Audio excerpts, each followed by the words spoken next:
High বন্ধুরা, আশা করতেছি সবাই ভালো আছেন। আজকে আপনাদেরকে দেখাবো বাংলার উপমহাদেশের সুফি সাধক সৈয়দ ওয়াজেদ আলী মেহিদিবাগী রহমাতুল্লাহ আলাই মাজার শরীফ, যার মাজার শরীফ অবস্থিত ৯-১ রায়মোহন লেন, কলকাতা, বা গোবরা কবরস্থানের ৩ নম্বর গেটের বিপরীত পাশে। তিনি ছিলেন বাংলার উপমহাদেশের তরিকায় নকশবন্দিয়া মুজাদ্দেদ তরিকার মহান পীরানের পীর। তার নেসবতের হাত হতে বাংলাদেশে এই তরিকাতের নকশবন্দিয়া মুজাদ্দিদিয়া এই ধরাধামে এসেছিলেন আরেক মহান বুজুর্গবান আল্লাহর আলী খাজা ইনুস আলী এনায়েত পীর রহমাতুল্লাহ আলাইহ হয়ে। আসুন আমরা জানি কিভাবে ওয়াজেদ আলী রহমাতুল্লাহ মাজার শরীফ যাওয়া যায় এবং তার জীবন কাহিনী এবং এই নেসবত সম্পর্কে আলোচনা, এবং কলকাতা থেকে ওয়াজেদ আলী রহমাতুল্লাহ আলাই মাজার শরীফের রাস্তা কিভাবে যাওয়া, সমস্ত কিছু আমরা এই ভিডিওতে তুলে ধরেছি। ইয়া রাসূলুল্লাহ হাবিবে খালকে একতা তুই, ইয়া রাসূলুল্লাহ হাবিবে খালকে একতা তুই। আমরা এখন আছি মানিকতলা। এই মানিকতলা থেকে আমরা ওয়াজেদ আলী মেহিদিবাগী রহমাতুল্লাহ মাজার শরীফে যাব। আপনারা নিউ মার্কেট থেকে টেস্কিতে ওয়াজেদ আলী রহমাতুল্লাহ মাজার শরীফ যেতে পারেন। সেখান থেকে গোবরার শরীফের কবরস্থানে ৩ নম্বর গেট বললেই সেখানে নামিয়ে দিবে। তার বিপরীত পাশেই ওয়াজেদ আলী রহমাতুল্লাহ মাজার শরীফ। আর আমরা মানিকতলা ফাতে আলী ঐসি রহমাতুল্লাহ মাজার শরীফ থেকে বেরোয় এখন মানিকতলা মোড়ে আছি। এখান থেকে 202 নম্বর বাস হয়ে আমরা যাব চিত্তরঞ্জন হাসপাতালের সামনে। সেখান থেকে আমরা ওয়াজেদ আলী রহমাতুল্লাহ মাজার শরীফে যাব। আমরা ইতিমধ্যে আগেই দেখিয়েছি ঢাকা থেকে কিভাবে কলকাতায় আসা যায়, এই ভিডিও আমাদের ডিসক্রিপশনে দেওয়া থাকবে, এবং ফাতে আলী ঐসি রহমাতুল্লাহ মাজার শরীফের কীভাবে যাওয়া যায় সেটাও দেওয়া থাকবে। এখন আমরা ওয়াজেদ আলী মেহিদিবাগী রহমাতুল্লাহ আলাইহির বিষয়ে আমরা এখন আলোচনা করব, এবং কিভাবে তার মাজার শরীফে যাওয়া যায় আমরা সেটা দেখব। এখান থেকে আমাদের বাস চলে আসছে। আমরা এই বাস করে এখন যাব চিত্তরঞ্জন হাসপাতালের গেটের সামনে।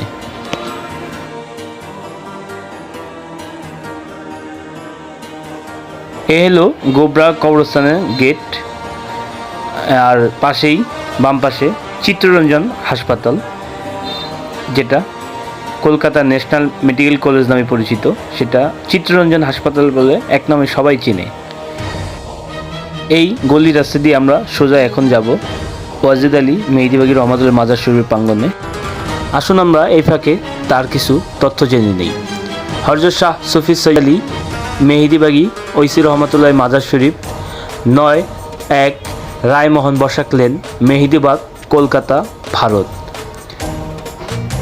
তার ফাতেহা শরীফ, যেটাকে ওফাত দিবস বলা হয়, ১৭ সফর ১৩৩৮ হিজরি মোতাবেক ২৫ কার্তিক ১৩২৬ বাংলা মঙ্গলবার সন্ধ্যা ৭টা ৩০-এ ওফাত করেন। প্রতি বছর ২৮, ২৯ ও ৩০ অগ্রহায়ণ পবিত্র ওরস শরীফ অনুষ্ঠিত হয়ে থাকে। তিনি ছিলেন শাহ সুফি সৈয়দ ফাতে আলী ঐসি রহমাতুল্লাহ আলাইহির খেলাফতপ্রাপ্ত একজন আল্লাহর আলী। ওয়াজেদ আলী রহমাতুল্লাহ আলাইহির মাসুক শাহ সুফি সৈয়দ ফাতে আলী ঐসি রহমাতুল্লাহ আলাইহি তার খেলাফতকারে তার পাগড়ি তাকে প্রদান করেন। শাহ সুফি সৈয়দ ওয়াজেদ আলী মেহিদিবাগী রহমাতুল্লাহ আলাইহি তিনি এই তরিকায় নকশবন্দিয়া মুজাদ্দেদ তরিকার বাংলাদেশে তার বিশেষ ভক্ত এবং তার প্রধান খলিফা শাহ সুফি সৈয়দ ইনুস আলী এনায়েত পীর রহমাতুল্লাহ আলাইহি হতে বাংলাদেশে তার এই তরিকায় নকশবন্দিয়া মুজাদ্দেদ তরিকা আসছে।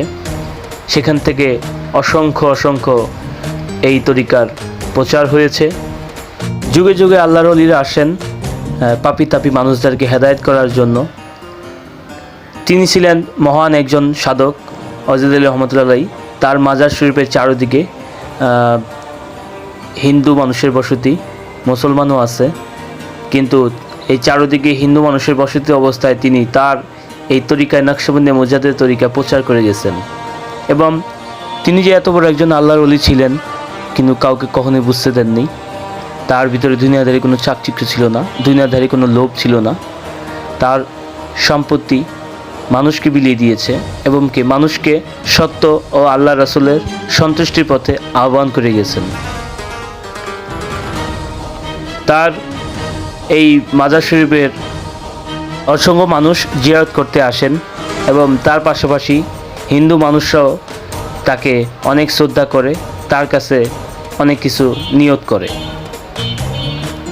যার যার বিশ্বাস তার কাছে। কিন্তু মহান বুজুর্গ আল্লাহর ওলি শাহ সুফি ওয়াজেদ আলী রহমতুল্লাহ আল্লাহর একজন প্রিয় ওলি ছিলেন।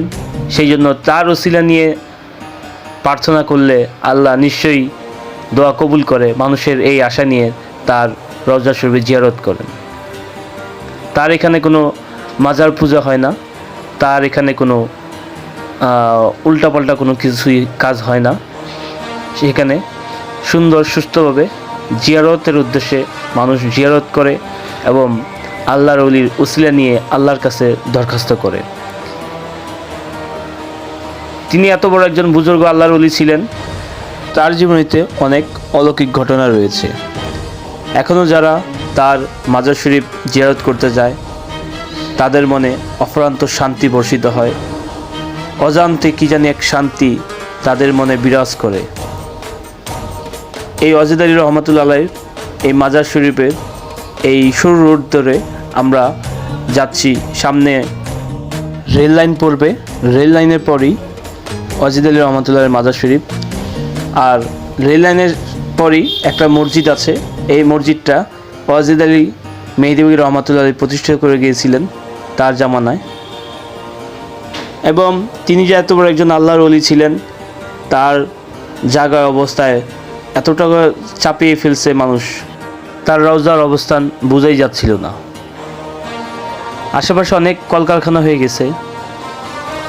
দেখা যাচ্ছে যে তৎকালীন সময় তার রওজা শরীফ বিলুপ্তর পথে হয়ে গেছিল। এত বড় একজন আল্লাহর ওলি, তার থেকে শত শত ওলি আল্লাহ এবং লক্ষ লক্ষ মানুষদেরকে আল্লাহ রাসূলের সন্তুষ্টির পথে হেদায়েত করেছে, তার রওজা শরীফ থাকবে না, সেটা কি হয়?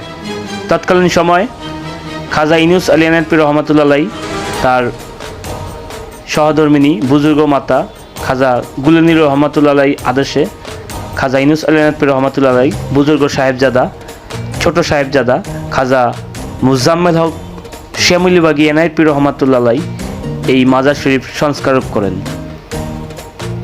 1972 সালে যখন এই মাজার শরীফ সংস্কার করতে আসেন, এসে দেখে ওয়াজেদ আলী রহমতুল্লাহ আলাইহির মাজার শরীফের চারদিকে দেখা যাচ্ছে যে তার জায়গা সব মানুষ ঘেরো করে নিয়েছে এবং তার মাজার শরীফের উপরে যে গম্বুজ হবে, গম্বুজ হওয়ার মতো স্থান নাই, মানুষ সেই জায়গাটুকু নিয়ে নিছে।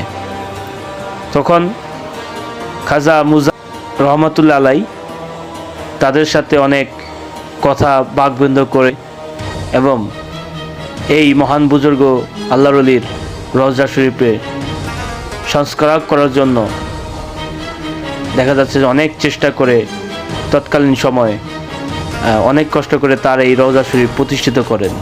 এইটা হলো ওয়াজেদ আলী রহমতুল্লাহ আলাইহির তৈরি করা সেই মসজিদ।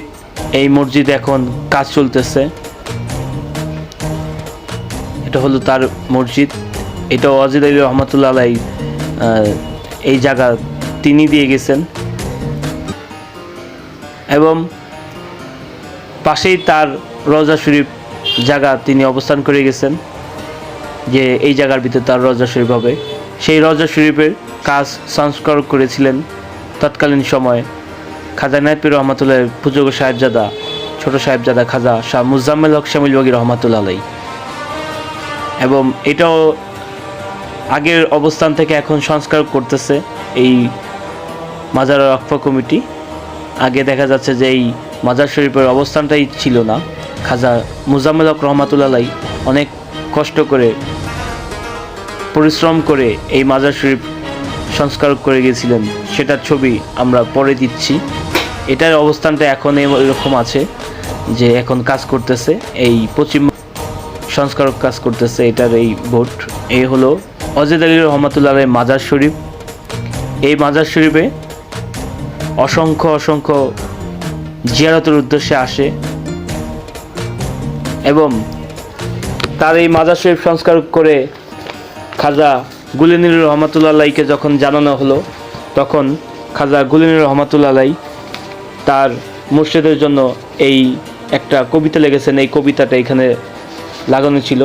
জীবনের সন্ধ্যায় ডাকি বাবা যান, অশ্রু সজল মিনতি নিয়ে, পার করে নিও 5টি সাগর, চরণ তোর হৃদয়ে দিতে পারিনি নাই কোনো দিন কিছুই নজরানা, লহ সেই জীবনের তুচ্ছ অজ্ঞখানা।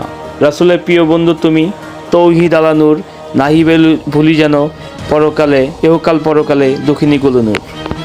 এটা হলো আগের মাজার শরীফের অবস্থান, যেটা খাজা মুজাম্মেল রহমাতুল্লাহ সংস্কার করে গিয়েছিলেন, এখন আরও সংস্কার করছে। আমি আশেপাশে মানুষদেরকে জিজ্ঞেস করেছিলাম, এক হিন্দু মানুষ আমাকে বলতেছিল ওয়াজেদ আলী রহমাতুল্লাহ মাজার শরীফের সামনে দিয়ে গেলে আমাদের মনে একটা কেমন যেন একটা শান্তির মতো লাগে। আমরা দেখতে দেখতে ভিডিওর শেষ প্রান্তে চলে আসছি। কোনো তথ্য যদি কোনো মিসিং হয়ে থাকে এবং কোনো কথা যদি ভুল ত্রুটি হয়ে থাকে অবশ্যই ক্ষমার দৃষ্টিতে দেখবেন। এই মাজার শরীফ এবং গম্বুজ তৃতীয়বার সংস্কার করেছেন 2009 সালে হযরত খাজা বদরুজ্জোদ হায়দার মুর্শিদপুর রহমাতুল্লাহ আলাই। এখন আবার সংস্কার করতেছে পশ্চিমবঙ্গ রফ কিন্তু বোর্ড। আমরা দেখতে ভিডিওর শেষ প্রান্তে চলে আসি। আমাদের এই ভিডিওতে কোনো ভুল ত্রুটি হয়ে থাকলে সকলে ক্ষমার দৃষ্টি দেখবেন এবং আমাদের এই ওয়াজেদ আলী রহমাতুল্লাহ আলাইহির যেই মাজার শরীফের খাদেম নাদিম সিদ্দিকী সাহেবের আমরা ভিজিটিং কার্ডে এবং নাম্বার দিয়ে দিচ্ছি। এবং আমাদের এই গুরু পদ্মা চ্যানেল যারা এখনও সাবস্ক্রাইব করেনি, লাইক করেনি, সকলে আমাদের চ্যানেল লাইক করে সাবস্ক্রাইব করে দিবেন। সকলে ভালো থাকেন এবং ভুল ত্রুটি ক্ষমার দৃষ্টি দেখবেন।